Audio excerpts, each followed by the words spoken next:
안녕하십니까. 운영공의 선화보살입니다. 자, 오늘은 인동살에 대해서 말씀을 드리려고 하는데요.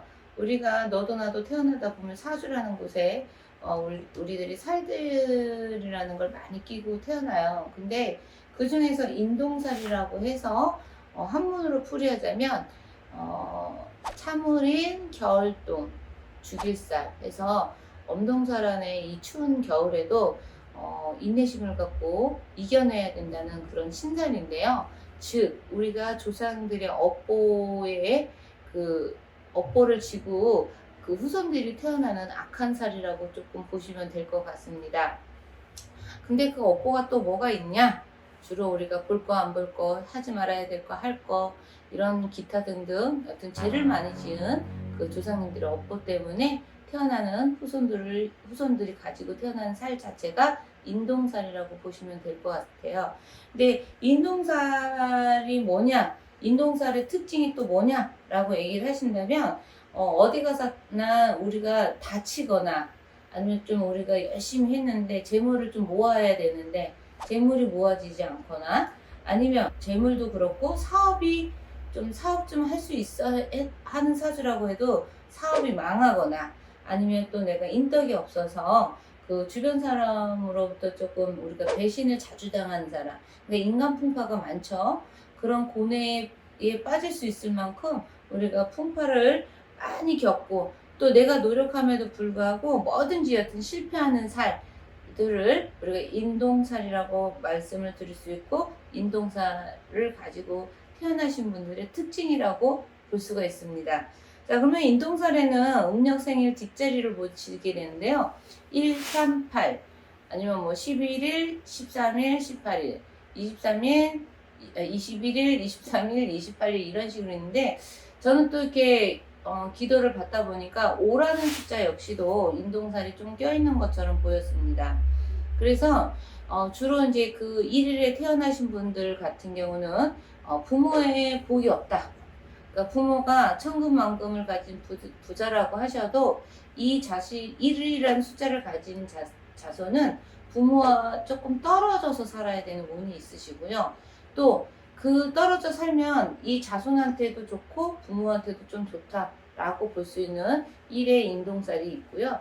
3이라는 숫자는 좀 수명, 나의 목숨과 조금 뭔가를 바꿔야 되는 그런 살을 가지고 태어나신 분입니다. 그러니까 예를 들어 내가 3이라는 숫자가 뒷자리, 생일 뒷자리, 끝자리에 3자라는 숫자가 있을 때 이분을 예를 들어 금전을 벌었어. 그러면 내 목숨이 단명수가 있다 보니까 이 돈하고 자꾸 바꾸게 되는 거예요. 또 뭐 사람, 뭐 예를 들어 인덕이 있어야 돼. 그러면 사람과 내가 어떤 교우 관계나 어떤 관계를 다 유지하시다가 나중에 딱 보면은 이 사람과 그냥 끊어지셔야 돼. 왜? 나의 목숨이 또 이 사람과의 인연에서 또 목숨하고 또 바꾸는 그런 인동사를 가지고 있는 숫자이고요. 5는 인간 풍파, 아주 굴곡이 제일 가장 많은 숫자인 것 같아요. 물론 저도 생일에 끝자리가 5자가 있는데요. 뭐를 해도 참 다른 1자, 3자, 8자에 가지신 분들보다 5자에 가지고 계신 분들이 인간떡도 없고 정말 풍파가 너무너무 많습니다. 해도 욕먹고 안 해도 욕먹고 또 부모 공덕도 없고 자식 공덕도 없고 또 본인 자체에서도 무엇을 해도 뒤집어지는 게 5자에 가지고 있는 그 인동사를 가지신 분들이 더 많으신 것 같고요.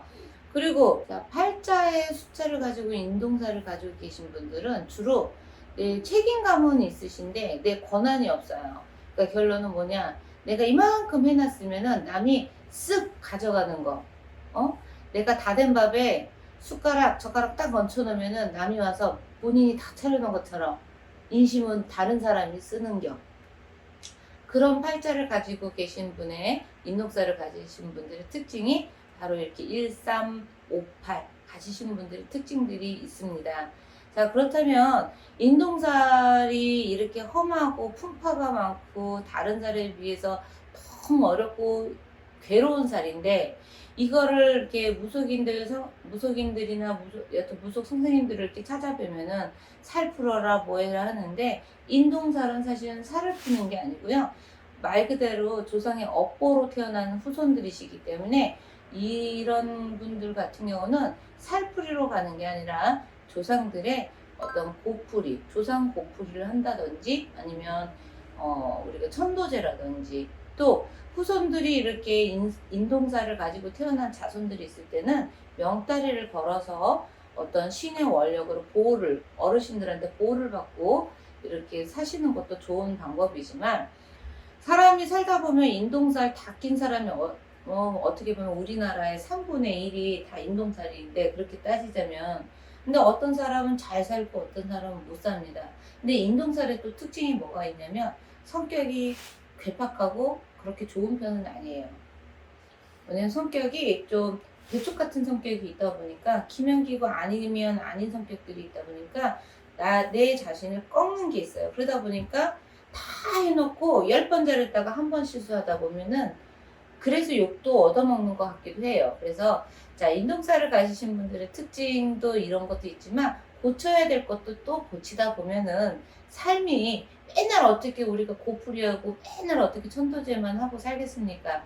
미리미리 한 번씩은 1년에 한두 번씩 해주시면 좋지만 없는 분들은 그렇게 할 수가 없으시잖아요. 그럴 때는 어떻게 해야 되냐?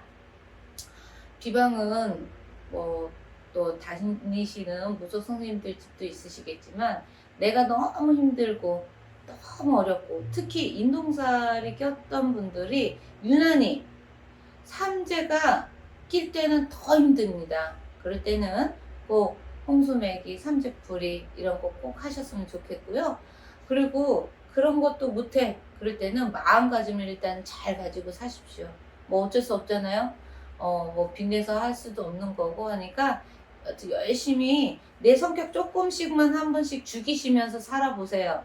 그러면 인동살도 내가 꺾을 수 있는 살이 아닐까 싶습니다.